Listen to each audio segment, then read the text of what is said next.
अब श्रद्धा का परिणाम क्या है और श्रद्धा का रूप क्या है? अपने सद्गुरु की वाणी को वेद वाक्य मानना।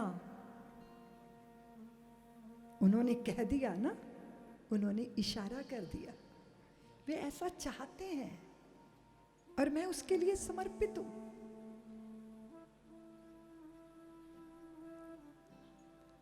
अगर गुरुदेव की वाणी और उनके कहे पर भी आकलन और टीका प्रारंभ हो गई तो इसका मतलब हम शिष्य नहीं हैं, हम गुरु ही हैं।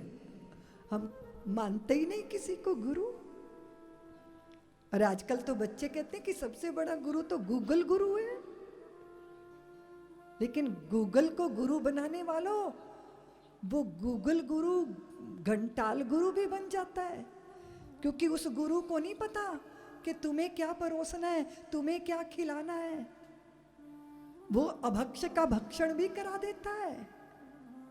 वो जब 13 साल और 12 साल के बच्चों के हाथ में आता है ना, तो उनके बचपनों को छीन लेता है, उनको असमय ही प्रौढ़ बना देता है। वो 7-8 साल के बच्चों के हाथ में जब होता है ना, माता पिता अबाक देखते हैं कि ये हो क्या गया।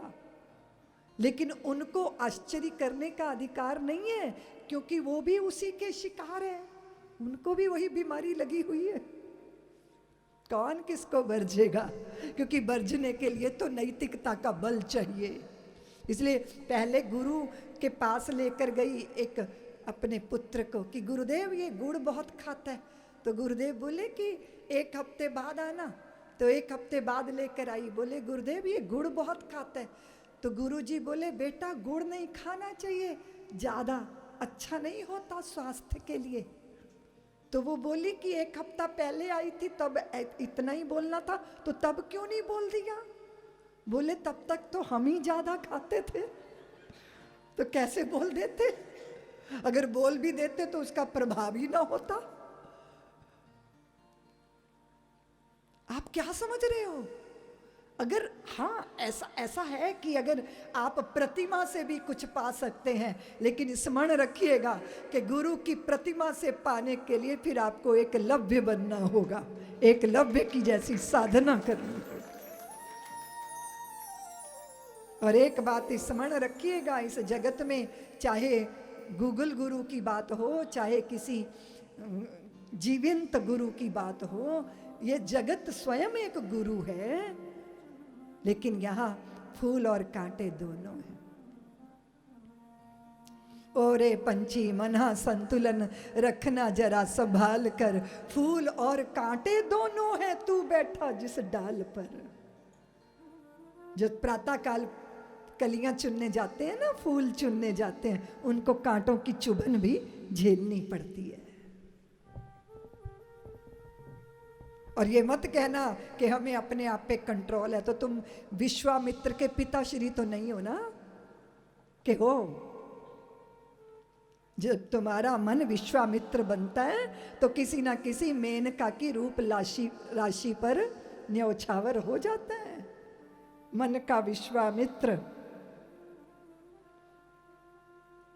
तुम नारद जी के तो दादाजी नहीं हो ना।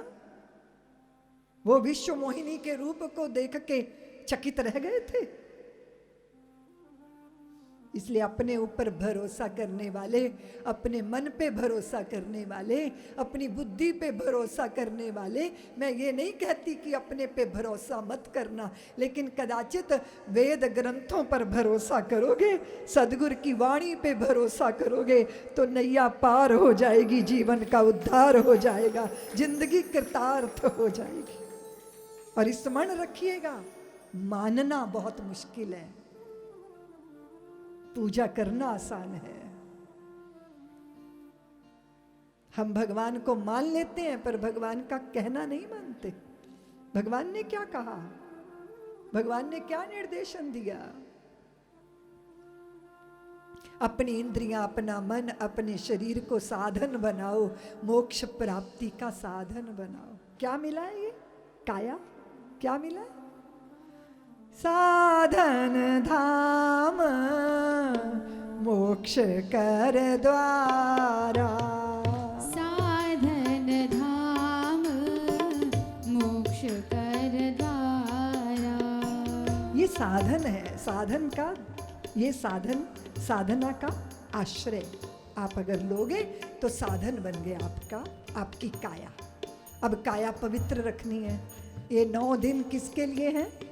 किसके लिए हैं बच्चों? किसके लिए? 9 दिन अपनी काया को पवित्र करना है। किसको करना है पवित्र? हमारा शरीर अन्न से बना है और अन्न जो है वो बहुत बार आंतों को चिपक जाता है, उससे रोग पैदा होते हैं। शरीर का लावण्य, शरीर का सौंदर्य, शरीर की लचक, शरीर में स्फूर्ति और शरीर का जो उत्साह है, उमंग है, वो नष्ट हो जाती है। तो 9 दिन क्या करना है?